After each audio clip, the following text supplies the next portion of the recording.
Bienvenidos queridos hermanos y hermanas en el estudio de Departamento de Escuela Sabática y también estudio de la Unión Americana.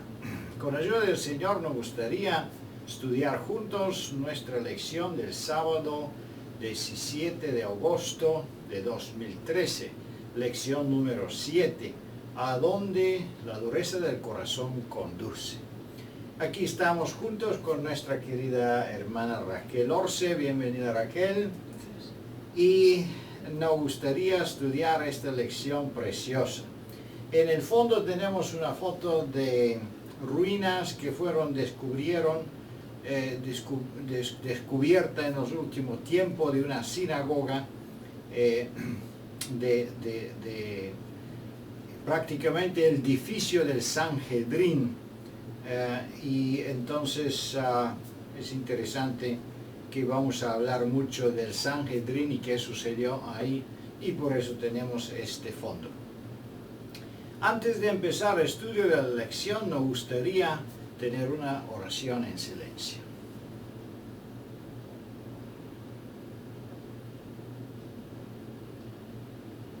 Amén. ¿A dónde la dureza de corazón conduce?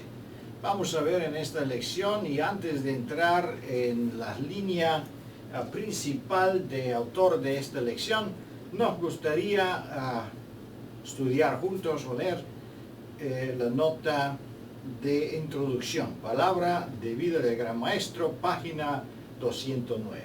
Raquel, si nos puedes ayudar, por favor. Si no oyen a Moisés y a los profetas, tampoco se persuadirán si alguno se levantara de los muertos.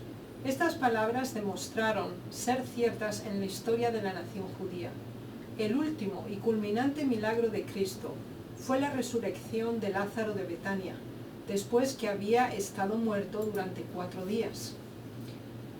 Se les concedió a los judíos esta maravillosa evidencia de la divinidad del Salvador, pero la rechazaron. Lázaro se levantó de los muertos y presentó ante ellos su testimonio, pero endurecieron su corazón en contra de toda evidencia y hasta trataron de quitarle la vida. Bueno, podemos entender que esta lección está tratando de una continuación cronológica de la historia que estudiamos antes, la historia de Lázaro, su resurrección, y también ahora las consecuencias de eso en Sanhedrin, y también ellos que odiaban la presencia de nuestro Señor Jesucristo. Con ayuda del Señor nos gustaría repasar la línea central de la lección. El primer subtítulo es Evidencias divinas no apreciadas. Seguro vamos a hablar de el tema que fue mencionado en el testimonio de introducción. Estamos hablando del milagro de la resurrección de Lázaro.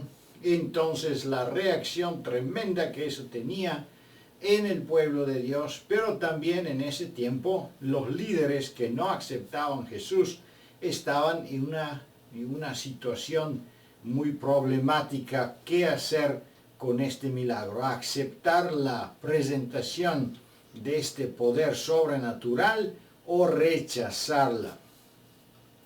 También este subtítulo tiene que ver con una introducción de la lección. La resolución más terrible en la historia es la decisión que en Sanhedrin fue tomada.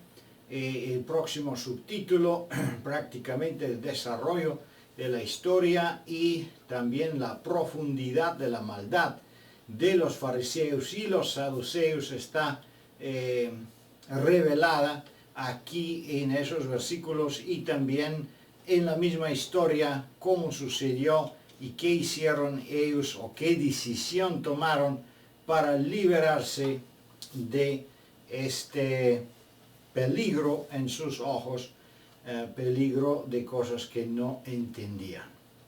El otro subtítulo, ¿qué hacer en caso de peligro?, es subtítulo que abarca las últimas dos preguntas, y está hablando de la intención de Cristo acelerar o de ninguna manera balancear la situación, el crisis, para que él podía terminar el plan de salvación y el plan que fue hecho por el Padre para que todo sucede de la forma como estaba planificada. Por eso los últimos dos puntos son muy importantes, están hablando de la reacción de Cristo y la reacción de los apóstoles. Con ayuda del Señor, ahora nos gustaría dedicar un poco de tiempo del principio de la introducción de la lección y vamos a ver la primera pregunta. ¿Fue la resurrección de Lázaro suficiente evidencia para convencer a todos de la divinidad del Salvador? En vez de tener gratitud a Dios por la maravillosa señal, ¿qué era lo que más le interesaba a los líderes judíos? Raquel. Es interesante que terminamos la lección pasada considerando tres grupos humanos que fueron testigos de la resurrección de Lázaro. Teníamos a sus hermanas, cuya fe había sido firme y constante en Jesús. Teníamos el segundo grupo que creyó después que vio el milagro. Y un tercer grupo que se apresuró para regresar a Jerusalén, aproximadamente 3 kilómetros de distancia de Betania, para informar a los fariseos de esta extraordinaria señal que habían testificado y que obviamente estaba fuera de duda. Y la situación pues era problemática de acuerdo a ellos. Bien, ahora, ¿fue la resurrección de Lázaro suficiente evidencia para convencer a todos de la divinidad del Salvador? Lamentablemente no, porque este tercer grupo que fue a Jerusalén y presentó su informe no lo hizo. No se presentó tampoco como un evento glorioso o digno de agradecimiento o de exaltación, sino todo lo contrario. Se consideró esta resurrección de Lázaro como un evento altamente peligroso y debía hacerse algo muy especial para socavar y reprimir la influencia que ahora iba a ejercer. De hecho, el planteamiento fundamental que se hizo en el Sanedrín era: ¿qué haremos? Porque este hombre hace muchas señales. Pensemos que ya hacía más de 3 años que el Señor Jesús se encontraba en su ministerio y no era la primera vez que había hecho una resurrección, ya había realizado 2 resurrecciones antes. Sin embargo, no eran de personajes tan significativos como en el caso de Lázaro y también tan cerca de Jerusalén como en esta situación. Si consideramos que la fama, la reputación de Jesús se hacía altamente extensa, ahora se había enfatizado un punto que antes no se había cuestionado mucho. Debemos primero analizar qué era el Sanedrín. Pensemos por un momento que el Sanedrín, las primeras referencias que se tienen acerca del Sanedrín es durante el Imperio Medo-Persa, cuando los deportados, obviamente prácticamente la segunda generación, regresó después de los 70 años, y es la primera vez que hay una referencia al Sanedrín. El Sanedrín estaba formado por 3 categorías de miembros. La primera categoría era el sumo sacerdote. De hecho eran 71 miembros los del Sanedrín. Eran 71 porque uno era el sumo sacerdote y los otros 70 son los que conformaban también la membresía del Sanedrín. Estos 70 se basaban en la tradición de los 70 que fueron elegidos para ayudar a Moisés en la administración. Entonces se siguió esa misma pauta. Ahora, esos 70 estaban distribuidos a su vez en 3 grupos diferentes que fueran representativos. Entonces, el primer grupo lo formaban la representación de las familias aristocráticas más ricas, más poderosas entre las tribus. En este caso, bueno, solamente de la población de Judá y Benjamín. El segundo grupo estaba conformado estrictamente por sumos sacerdotes que ya estaban retirados y representantes de las 4 familias fundamentales de donde provenían sumos sacerdotes. Y el tercer grupo estaba formado por los escribas, que prácticamente todos ellos eran fariseos. Consideremos que el segundo grupo que lo formaban las familias sacerdotales eran saduceos. El primer grupo, que era representación de las tribus o los ancianos, o de las familias más representativas, podía también estar distribuido entre saduceos y fariseos. Así que de algún modo había una representación más o menos balanceada de estas dos tendencias. Siempre había grandes tensiones dentro del Sanedrín, especialmente por las cuestiones doctrinales que confrontaban a fariseos y saduceos. Ahora, el sumo sacerdote era saduceo. Y el sumo sacerdote era colocado por la dirección romana, y ellos negaban la resurrección. En este momento los saduceos se sienten altamente atacados por Jesús, y hasta este momento no se habían pronunciado en una forma muy significativa en relación a Jesús. Y veremos ahora cómo se desdobla el evento histórico. Muy importante, muchas gracias, Raquel. También debemos entender que fariseos y saduceos fueron prácticamente 2 partidos políticos. Partidos políticos porque ellos luchaban para tener una representación en el Sanhedrín. El Sanhedrín estaba prácticamente como un tipo de parlamento donde se decidían las cosas más importantes que ellos consideraban en sus labor y las decisiones que necesitaban tomar, y fueron tolerados por los romanos. E interesante es que en este caso los saduceos, de qué partido fue también el sumo sacerdote, no creían en la resurrección, no creían en los ángeles y no creían a los milagros sobrenaturales que podían suceder. Entonces, para ellos la presencia de Cristo, y especialmente los milagros que él hacía, fueron un combate increíble a su creencia, a sus enseñanzas. En contrario, los fariseos sí creían a la resurrección, a los milagros, a la existencia de los ángeles, y de alguna forma ellos se alegraban de los argumentos que tenían contra los saduceos, porque ellos tenían muchas luchas y discusiones también. Pero en este caso, como Jesús representaba un peligro para los dos, fariseos y saduceos, ¿cómo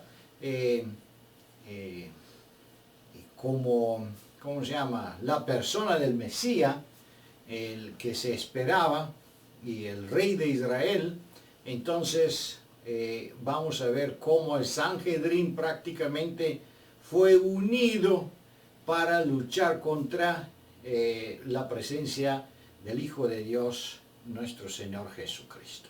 Muchas gracias, Raquel, muy interesante y muy importante esa introducción. Vamos a seguir adelante con la segunda pregunta. ¿Por qué tenía los... Vamos a ver para que todos puedan leer.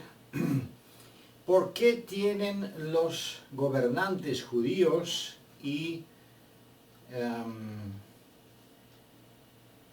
la creciente? ¿Por qué temían? ¿Por qué temían los gobernantes judíos y la creciente influencia de Jesús entre el pueblo? ¿Había algún peligro en sus acciones que provocará una sangrienta intervención de los romanos? Bueno, Raquel, aquí está, esa pregunta tiene que ver con la historia.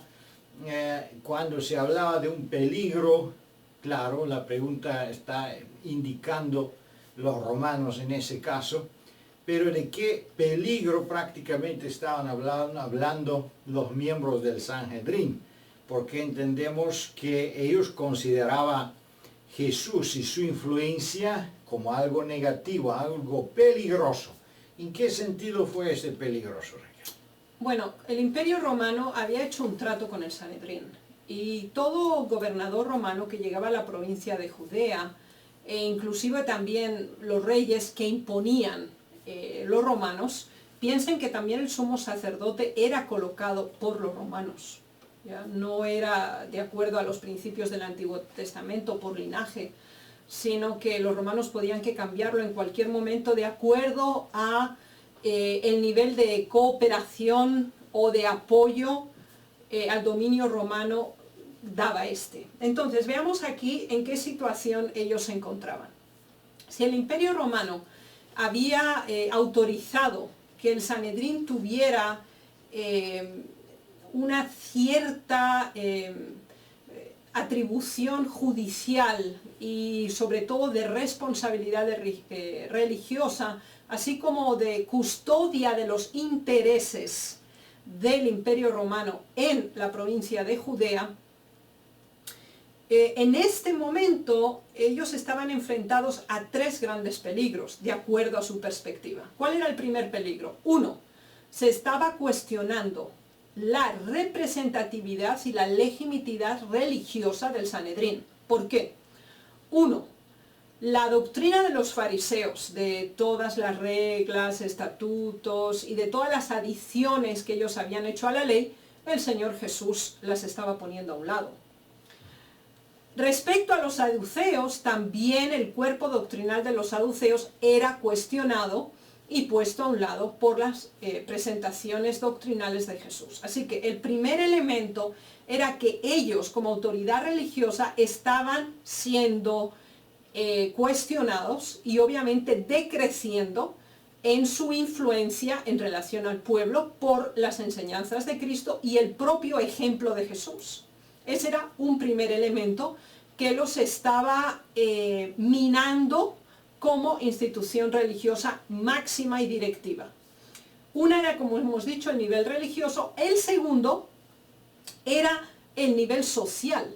El Sanedrín también tenía que velar por los intereses de los judíos y promover la cooperación con el gobierno romano y la autoridad romana que estaba presente. Y ahora también Jesús se pronuncia al respecto, porque le habían preguntado, hay que pagar impuestos. Y entonces Jesús dijo, bueno, dad a César lo que es de César y a Dios lo que es de Dios. Así que él obviamente no promovía un levantamiento contra los romanos. Así que ellos como institución que se presentaban ante los romanos como la única posibilidad de mantener apaciguado a la tan rebelde provincia de Judea, también se estaba cuestionando.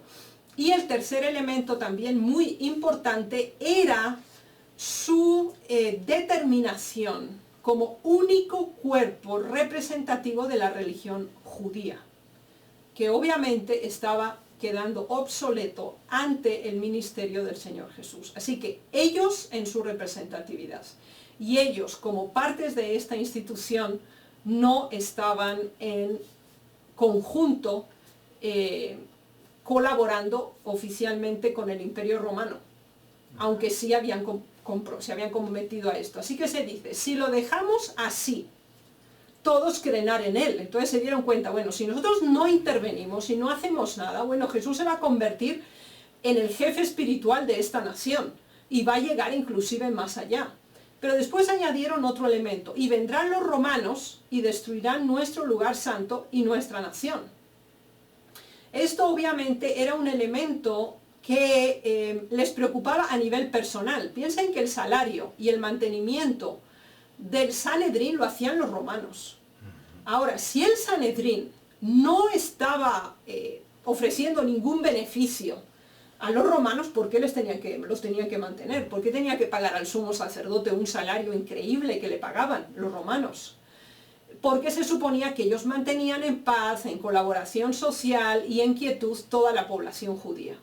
Si Jesús hacía esa labor, la de ellos era innecesaria. Es muy interesante este punto de vista y también el testimonio deseado de toda la gente. Las primeras líneas habla de algunos movimientos que los fariseos querían hacer, algunas intrigas para entrapar a Jesús. Los fariseos habían tratado de incitar a los herodianos contra él. Los herodianos fueron un otro partido político que no se menciona en esos versículos, pero en otros textos sí existen. Los herodianos estaban judíos que estaban en favor del rey Herodes. El rey Herodes no estaba en acuerdo del linaje de David, entonces no correspondía a la profecía, y en acuerdo de los fariseos, este rey no debía ocupar esta posición. Ellos esperaban un otro rey. Ellos querían un rey que es de verdad en linaje de David, y esperaban que eso va a promover la bendición de Dios y la liberación de Israel. Es una larga historia cómo Herodes vino a ser el rey de Israel y cómo se cortó el linaje de David, y con todos los hermanos de Macabeos y toda esa revolución que los judíos promovían en su tiempo. De toda manera, los intentos de los fariseos no podían tener éxito, y por donde sea intentaron entrapar a Jesús, y sabemos que lo seguían casi todos los días para captar alguna palabra o alguna enseñanza con quien podía acusar a Jesús, y como no podían, entonces estaban en una situación difícil. ¿Qué hacer con esta persona tan especial que fue Jesús? Siguiendo leyendo el testimonio, dice: presentándolo como procurando establecer un reino rival, consultaron con ellos en cuanto y cómo matarlo, para excitar a los romanos contra él. Se lo había representado como tratando de subvertir su autoridad. Habían ensayando todos los recursos para impedir que influyera en el pueblo. Entonces decidieron algo tremendo, algo terrible, una transgresión de la ley de Dios. Una persona inocente fue declarada culpable, y declarándola culpable no con evidencias y con pruebas, como decía el Antiguo Testamento, pero en contrario, con mentiras, con intrigas, con movimientos falsos. Y eso es tan lamentable como el diablo puede poseer los corazones, la mente de la gente, y dirigirlo a una situación tan lamentable y una situación tan peligrosa. Pero vamos a ver ahora en la tercera pregunta, y eso es la resolución más terrible en la historia, que habla de la decisión que ellos tomaron en el Sanhedrin. Pregunta número 3 dice: ¿cuál fue la propuesta final de orador más influyente del Sanhedrin? Que es, por supuesto, el Caifás en este sentido. ¿Qué razonamiento presentó para presionar al concilio a fin de alcanzar el consenso que él se daba concerniente a Jesús? Es interesante comprobar cómo fue escalando en intensidad el aborrecimiento y el rechazo hacia Jesús. Acababan de pronunciar la sentencia de que cualquiera que siguiera a Jesús sería expulsado de la sinagoga. Pero ahora también tenían que actuar en forma más específica. Los saduceos y los fariseos en este momento estaban unidos, cosa que no se había conseguido hasta el momento, unidos en el propósito de destruir a Jesús. Sin embargo, había miembros del Sanedrín. Pensemos que tanto Nicodemo como José de Arimatea no fueron convocados a este comité, a esta reunión de Sanedrín, porque todos sabían que ellos representaban a Jesús y tenían una cercanía con él. Pero también había otros, quizá no tan firmes, pero también pues tenían temor de tener un pronunciamiento en contra de Jesús porque realmente sentían que no era meritorio. Entonces, ahora interviene Caifás, que era el sumo sacerdote. Y lo que conocemos de Caifás es que fue uno de los sumos sacerdotes que estuvo en el cargo por más años. Él fue establecido por el procurador romano en el año 18 y más o menos fue depuesto de su cargo entre los años 37 y 38. Así que fue un periodo muy extenso como sumo sacerdote, lo cual quiere decir que este Caifás, que es descrito en la historia como un hombre cruel, sin conciencia ni escrúpulos, y un hombre que podía hacer cualquier cosa con el fin de conseguir sus fines. Él estaba emparentado con el anterior sumo sacerdote, que era Anás. Era el yerno de Anás, estaba casado con la hija del sumo sacerdote anterior, y que Anás obviamente también estaba en el Sanedrín, dentro de ese segundo grupo de los que habían sido sumos sacerdotes. Y ahora Caifás quería que se tomara una decisión en esa reunión. No quería más dilaciones, no quería más perturbación, dijo esto es suficiente. Así que él se dirige a los miembros del Sanedrín en una forma altamente ofensiva, porque le dice, vosotros no sabéis nada. Altamente ofensiva. Porque él se estaba dando cuenta que si la conversación y el debate continuaba así, no se iba a conseguir nada. Así que los neutralizó, ofendiéndolos directamente.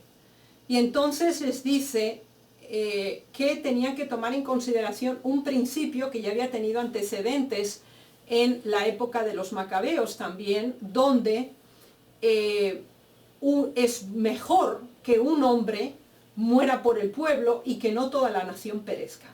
Hasta que Caifás intercede, se estaba debatiendo acerca de la personalidad de Jesús.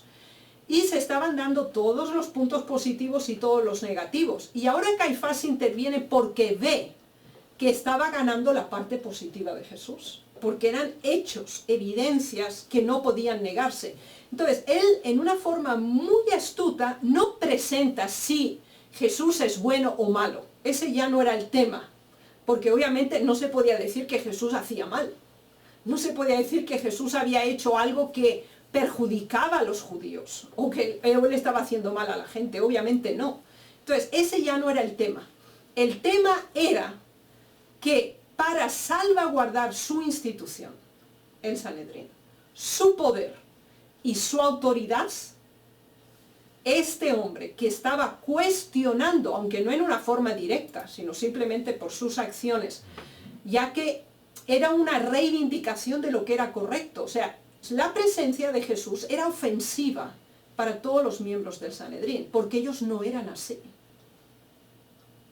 Muy interesante, muchas gracias. Es claro que la presencia de Jesús fue un peligro para los saduceos, para los fariseos y para los herodianos, muy ofensivo y muy peligroso.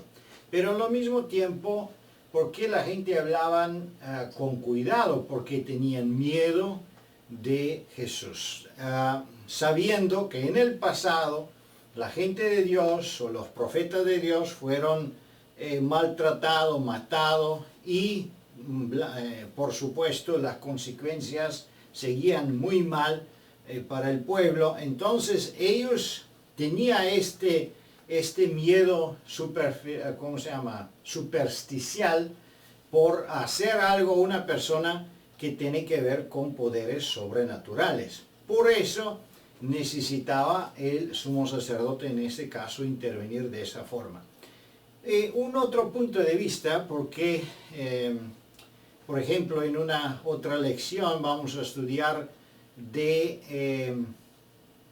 vamos a estudiar del liderazgo, vamos a estudiar de cómo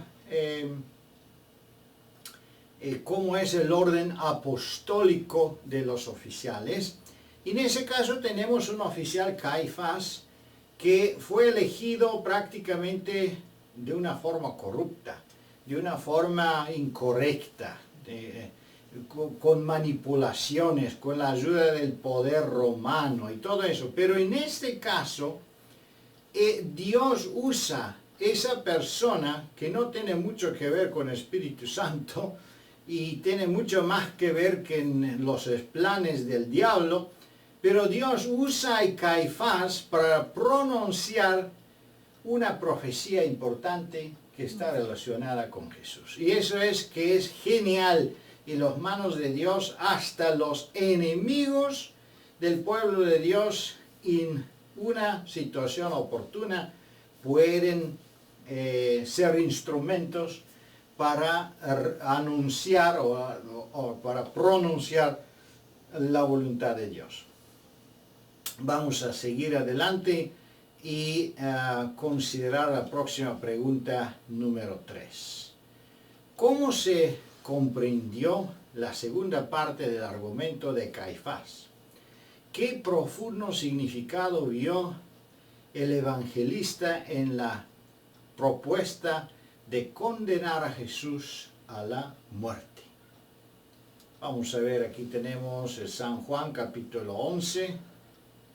Raquel, ¿qué piensas? Creo que es impresionante recordar y vincular por un momento el título de la lección con todos los eventos que estamos considerando. Recordemos que el título es ¿a dónde lleva el endurecimiento del corazón o el rechazo de la influencia de Dios? Es muy interesante. Todos, sin excepción, de los que formaban parte del Sanedrín, sabían que Jesús era inocente. No había ninguna falta en su persona, en su ministerio.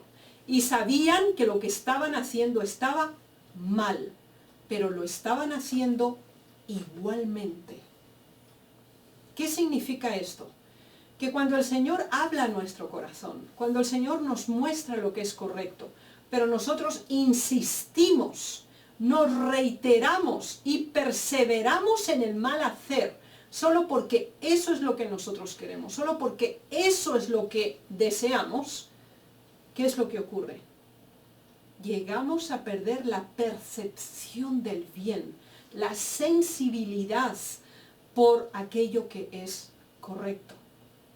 Sin embargo, ante una situación tal, en este momento tenemos este comentario que hace el apóstol Juan en su evangelio. Él realmente expresó el principio por el cual Jesús había venido a este mundo. Jesús lo había declarado él mismo antes también. Dice, yo he venido a buscar a los que están perdidos y a salvar a todos aquellos que buscan y aceptan una salvación. Entonces, no era solo por la nación judía, era por todo ser humano que el Señor venía a sacrificarse. Y lo iba a hacer voluntariamente. Entonces, en este momento, con esta declaración de Caifás, que de hecho, considerando el cargo que él representaba, era, aunque sí conocía las profecías, no era lo suficientemente versado en estas.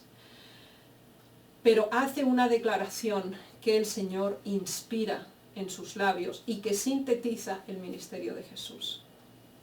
Muchas gracias, muy interesante, Raquel.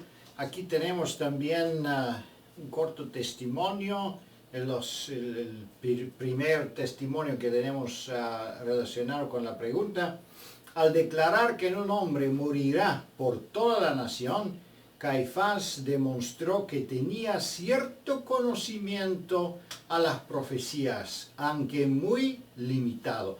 Entonces, entendemos que después de toda esa discusión que se hizo en el Sanhedrin, Caifás llegó al punto de pronunciar algo de las profecías. Y sabiendo todo eso, entonces él vino hasta el punto a reconocer, porque reconociendo que Jesús es la persona que debe morir, él prácticamente reconocía que él es el Mesías, que él es el Salvador. El Redentor del mundo, sí. Por eso dice, hasta el Caifás no sabía qué está diciendo. Él prácticamente acusó los otros miembros del Sanhedrin que ustedes no saben nada, pero que prácticamente él mismo tampoco sabía mucho.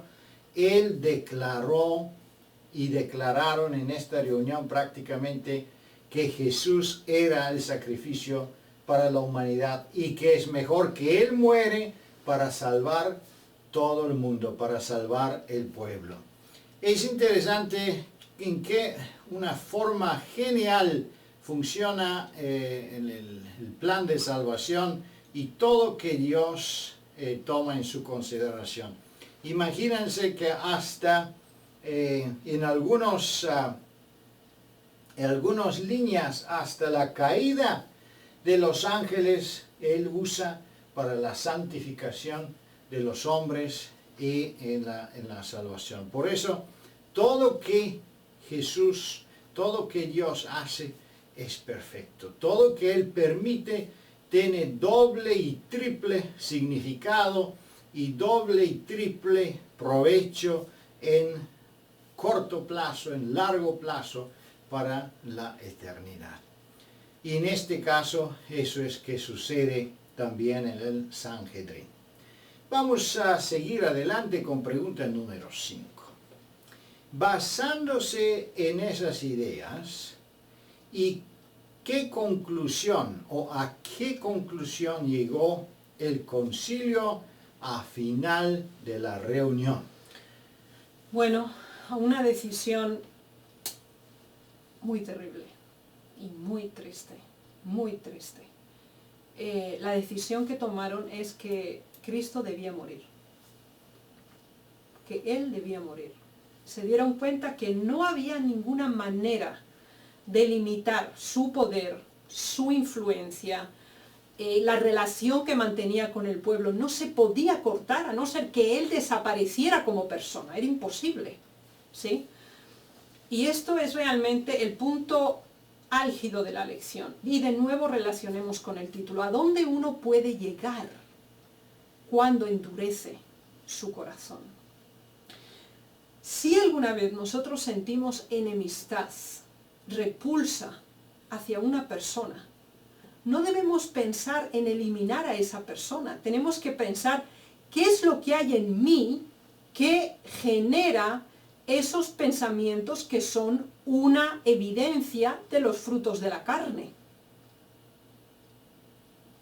Si ellos se sentían presionados y cuestionados en su autoridad por Jesús, no era porque Jesús trabajaba en su contra. Jesús nunca se pronunció en contra de ellos. Solamente en un capítulo, el 25 de Mateo, donde hay los ayes sobre los fariseos y los dirigentes, pero siempre relacionado estrictamente con la materia doctrinal, ¿ya? No como cada uno de ellos como individuo. Ahora, ¿qué ocurre? Generalmente, como seres humanos, intentamos eliminar o sacar de nuestra inmediata presencia aquellas personas que nos perturban. La pregunta no es esta. ¿Hay que eliminar al que nos perturba o hay que eliminar la razón de la perturbación? Ese es el punto. Ellos tenían que reenfocar su tema acerca de Jesús. ¿Por qué querían matar a Jesús? ¿Por qué? ¿Había alguna justificación?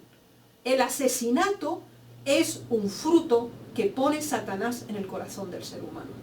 Así que cuando nosotros sentimos un sentido de persecución, de destrucción, de eliminación, de vejación de otra persona, estamos bajo un espíritu satánico.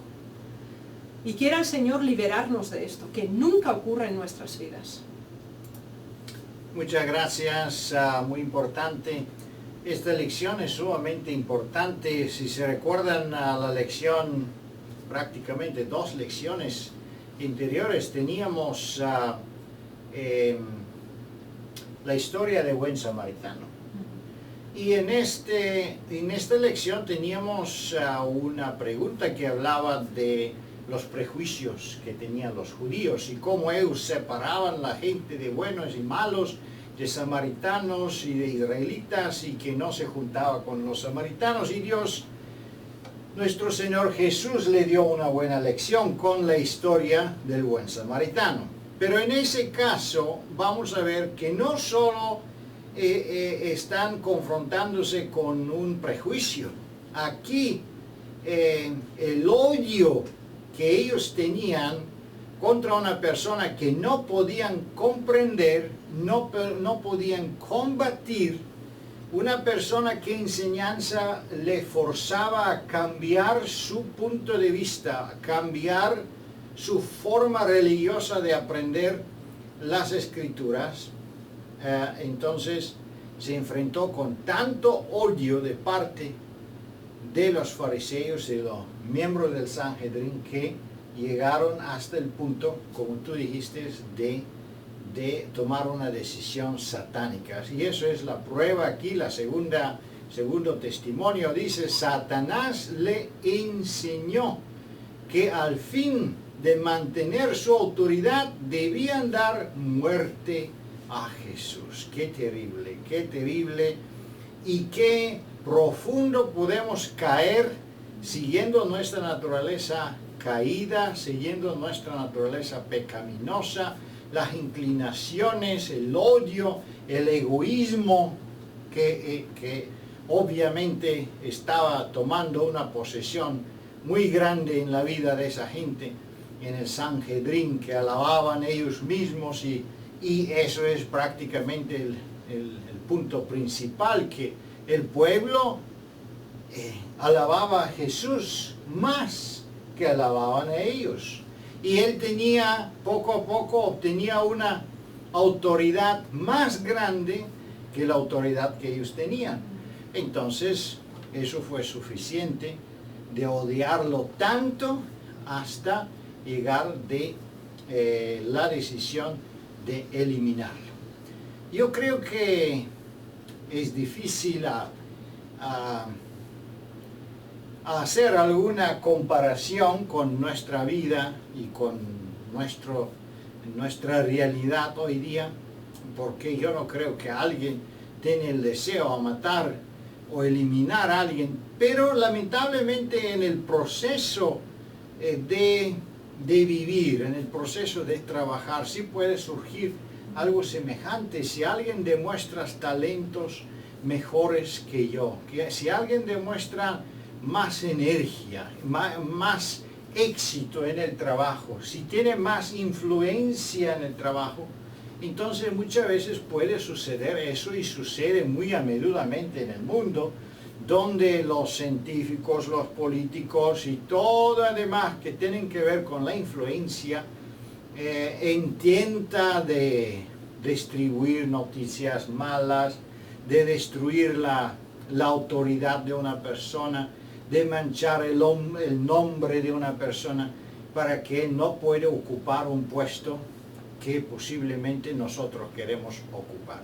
De todas maneras, todo eso tiene lo mismo origen, el origen del egoísmo, el origen satánico, y debemos ser sumamente cuidadosos a no seguir el ejemplo del Sanhedrin, que no fue una organización prácticamente espiritual en acuerdo de la voluntad de Dios, pero fue una junta política de representación del pueblo judío en ese tiempo, bajo el liderazgo de los romanos.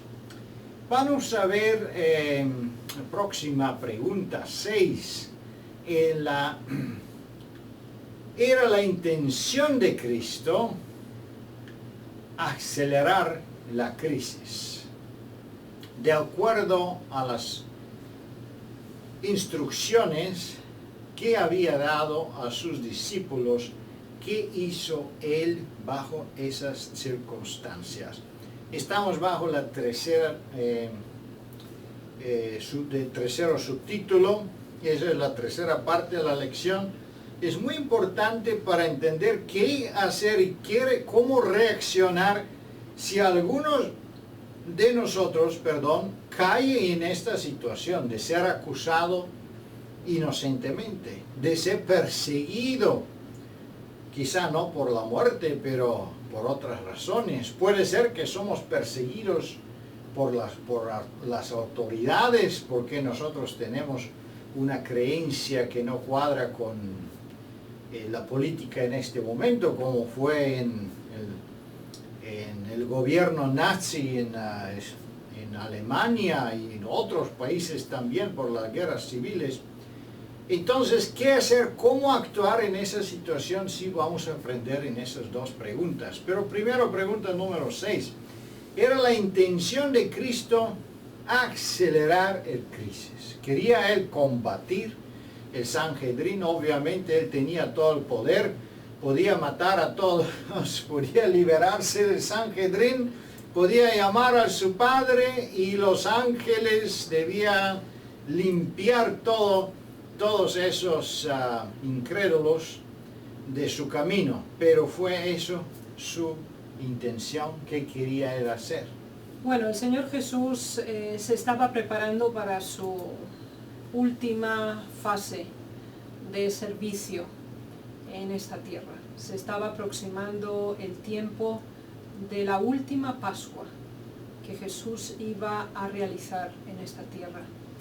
Y considerando esta situación y siendo consciente de la tensión y la presión que se estaba desarrollando a su alrededor, decidió proceder a seguir lo que él mismo había enseñado a los discípulos. Si aquí os persiguen, ir a otra ciudad y hacedlo hasta que recorráis todas las ciudades de Israel, y esto será antes que venga el Hijo del Hombre. Ahora, por esta razón Jesús no intentó acelerar la crisis, sino que se alejó de allí, es decir, de Betania, porque prácticamente estaba a 3 kilómetros de Jerusalén, abandonó toda esa región y se dirigió ahora al área del desierto, a una ciudad y un área también llamada Efraín, y se quedó allí con sus discípulos. Intentó de algún modo eliminar o reducir la presión o la ebullición del momento que se estaba dando, porque él aún tenía algunas cosas que cumplir antes de que finalmente fuera arrestado y llevado a la muerte. Así que el consejo que tenemos aquí es el no enfrentamiento, el no desafío y el no la provocación. Es decir, simplemente hacer lo que es correcto, pero no provocar a ira, no desafiar a las autoridades, sino que simplemente retirarse y proceder con el resto del ministerio que él tenía y que nosotros también podamos tener. Muchas gracias, Raquel, muy interesante. Vamos a ver que Jesús dice aquí en Juan capítulo 11, dice: por tanto, Jesús ya no andaba abiertamente entre los judíos. Yo creo que eso nos va a tocar cuando un día sí surge la ley dominical. Prácticamente los mismos pasos que seguía Jesús debía seguir el pueblo de Dios en los últimos días, cuando las cosas profetizadas surgen y un gobierno dictatorial toma el mando de Estados Unidos, y sabemos que eso está claramente declarado en el conflicto de siglos. Entonces, ¿qué hizo Jesús? Él no andaba abiertamente entre los judíos. Y en ese caso, bueno, no tenemos todavía un gobierno que perseguía a Jesús, porque los judíos no tenían su libertad de tener su propio gobierno, ni el Sanhedrin tenía un poder político a decidir sobre la muerte o la vida de Jesús. Por eso el Sanhedrin, los miembros del Sanhedrin andaban en miedo, como dice el testimonio, que es muy importante aquí, andaban en miedo. ¿Y qué miedo tenían ellos? Ellos tenían dos miedos. Un miedo fue que el pueblo de Dios se dio cuenta de los planes del Sanhedrin, y sabiendo que muchos de los pueblos amaban a Jesús por los peces, por los panes, por las enseñanzas que tenía, y más que todo por los milagros que hacía Jesús. Entonces, ¿qué ha sucedido? El otro miedo que tenían ellos es que tenían miedo del gobierno romano, porque el gobierno romano no podía permitir que ellos deciden sobre la muerte de una persona. Bueno, entendemos que en este caso ellos debían actuar muy prudentemente, influenciando el pueblo y en lo mismo tiempo informando o mal informando el gobierno romano, para que por el fin podían conseguir su decisión de una forma legal, y que prácticamente la condenación de muerte podía tomar a cabo y podía ser realizada por el gobierno romano. Y una vez me surgió una pregunta, y una iglesia, un hermano preguntó, ¿y qué pasaría si los romanos no estaban en acuerdo de la ejecución de Jesús? Posiblemente, queridos hermanos, yo creo que entonces el Sanhedrin se encargaría de esta muerte. Es muy penoso a pensarlo, pero es algo increíble. Cómo los judíos, lo mismo pueblo de Dios, podía entrar en una situación tan peligrosa, una caída tan grande. Cuando se endurece el corazón, prácticamente no se permite la influencia del Espíritu Santo. Con la ayuda del Señor, nos gustaría continuar con nuestra lección, con nuestra última pregunta. ¿Qué orden se había dado para que el Salvador caerá en sus manos? Mientras ellos le tentaba y conspiraba en su contra, qué gran testimonio les dio durante sus años de ministerio. Vamos a ver ahora: perseguido, condenado de muerte. ¿Qué testimonio hizo Jesús?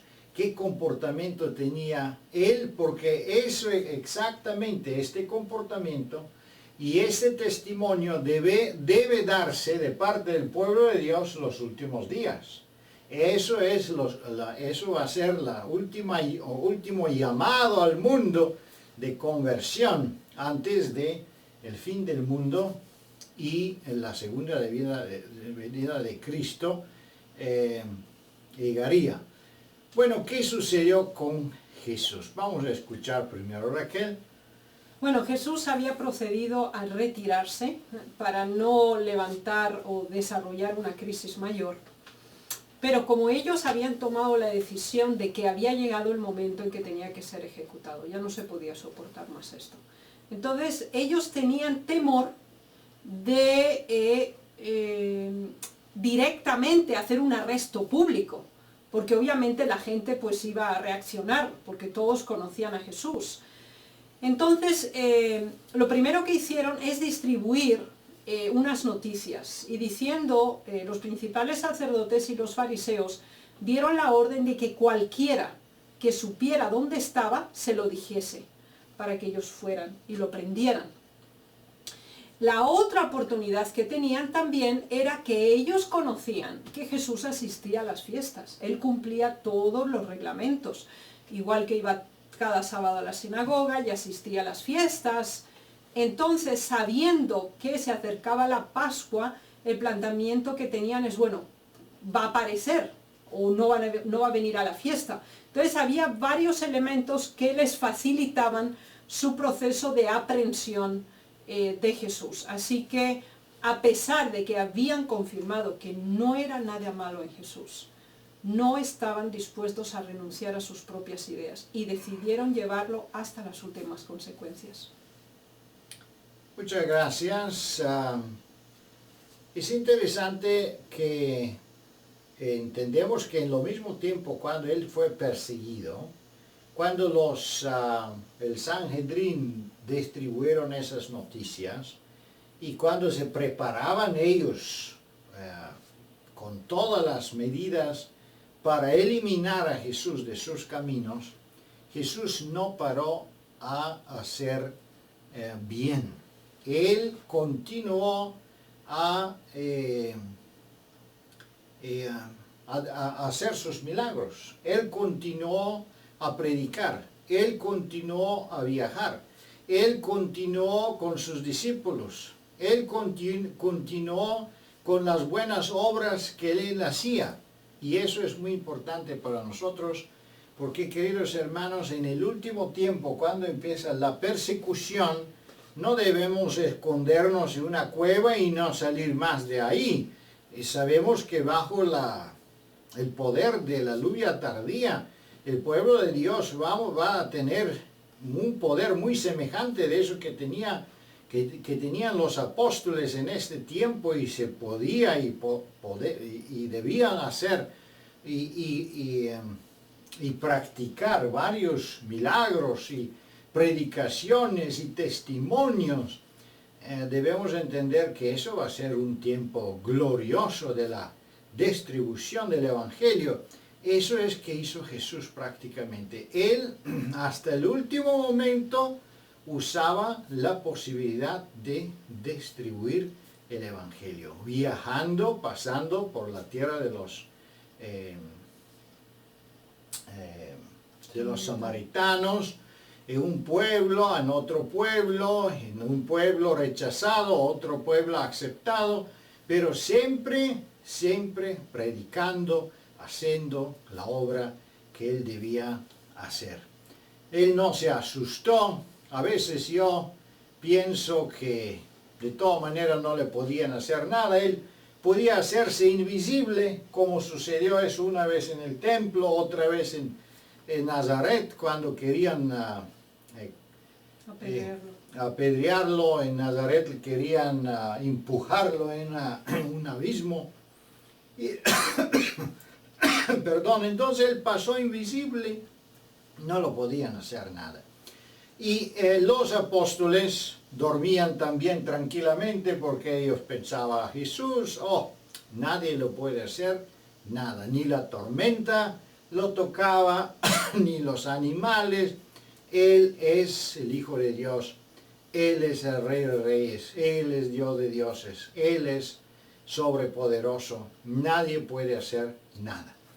Pero qué triste y qué sorpresa tan terrible fue para ellos cuando entendieron que vino la hora, y vino este momento especial de la entrega de Jesús.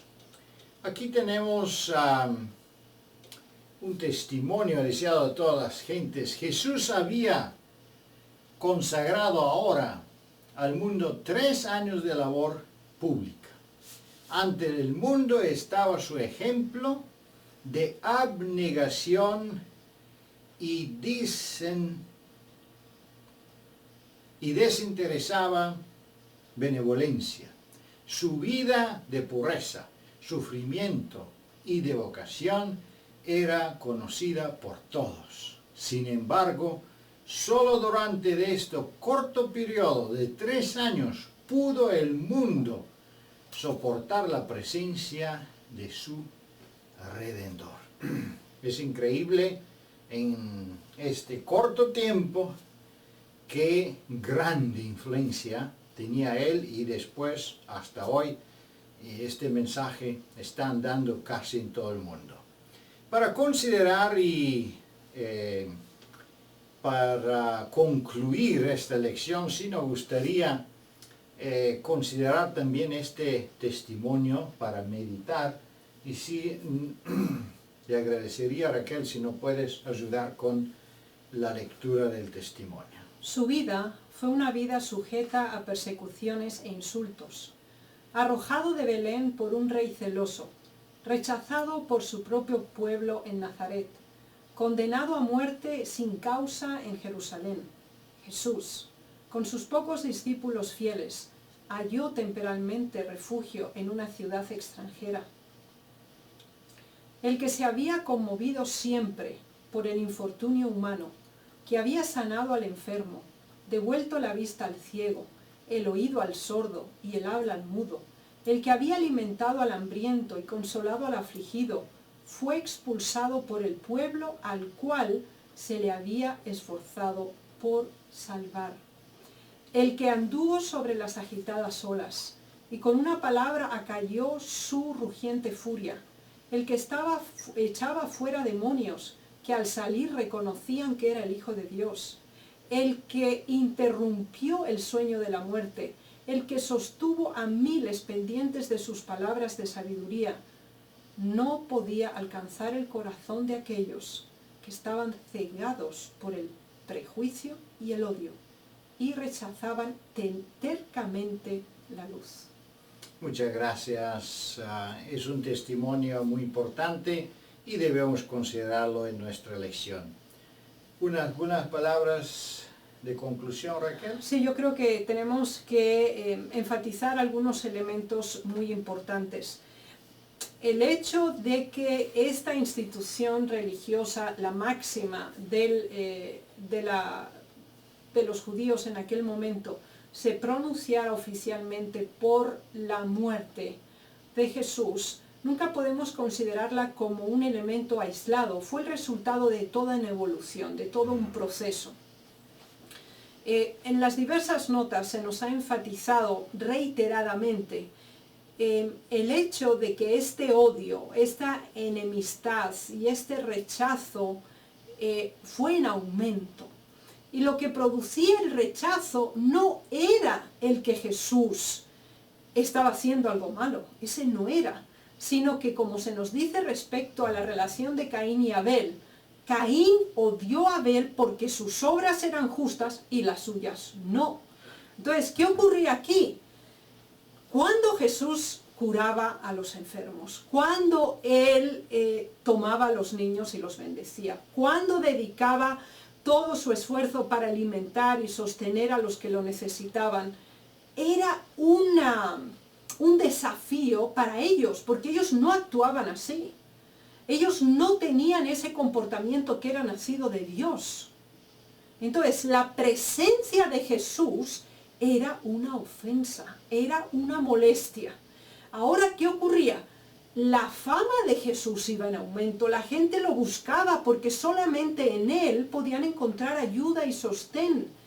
Entonces, la influencia de ellos se perdía y ellos quedaban a un lado.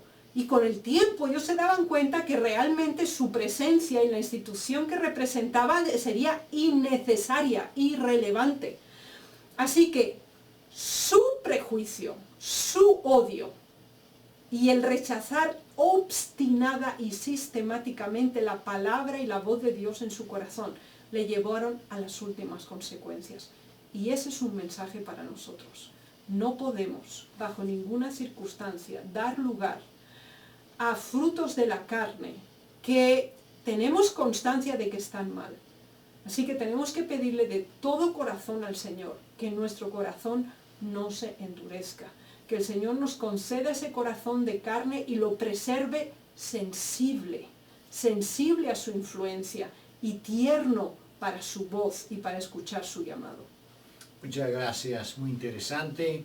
Queridos hermanos y hermanas, especialmente pastores, líderes del pueblo de Dios, que obviamente muchas veces están parte de un comité, de una resolución, debemos siempre pensar esa lección, porque podemos sentado en una reunión actuar en la misma forma como los saduceos. Si tenemos evidencias claras de la verdad, las evidencias claras de la presencia de Dios y no debemos mirar de la mayoría, no debemos mirar de los intereses personales, no debemos mirar de las amistades y no debemos pensar de las consecuencias, pero debemos pensar solo una misma cosa, que es que debemos defender la verdad y no importa el precio que debemos pagar por esto. Y eso es prácticamente el ejemplo que nos da Jesús, un ejemplo de dirigente, un ejemplo de un líder divino, un líder limpio, un líder sin pecado. Queridos hermanos y hermanas, que Dios le bendiga y le guarde, que tenga un feliz sábado y que tenga un buen ánimo, porque nuestro Señor Jesucristo vino en esta tierra, se sacrificó para usted y para mí, para todos nosotros, para nuestra salvación, y abrió las puertas para la vida eterna. Que Dios le bendiga y le guarde, que tenga un feliz sábado y muchos saludos en sus iglesias. No se olvidan también a compartir la existencia de esta página web y también de esos videos. Que Dios le bendiga y le guarde. Amén. Amén.